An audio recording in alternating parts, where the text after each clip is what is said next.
Hi there.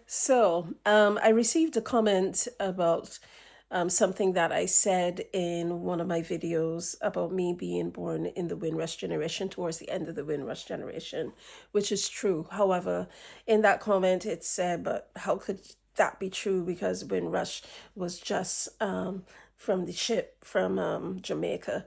Okay, so I am going to bring receipts. By the way, this may be in two parts, so if it is, please go and watch the rest of it so that you'll see how this ends up and it gives you more clarity. There are more places online that you can look at this and more books, but you can check the historypress.co.uk, which has an extensive but readable view of what exactly the Windrush generation is. Now, you can take a look at the whole page, but I am going to look at the Windrush generation. I will leave the link in the comment section, and there are some other links as well that I will leave for your perusal, but I just want to try to quickly run through this particular section.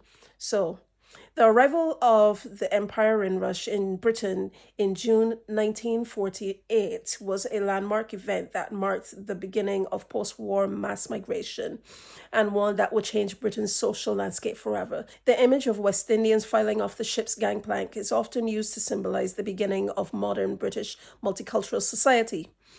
By January 1949, the 1948 British Nationality Act had come into effect, giving citizenship of the UK and colonies to all people living in the United Kingdom and its colonies, and the right of entry and settlement in the UK. This, coupled with the introduction of a tough new US immigration law, which restricted entry into the US in 1952, encouraged West Indian immigrants to travel to the UK en masse, as they could settle in the UK indefinitely without restriction.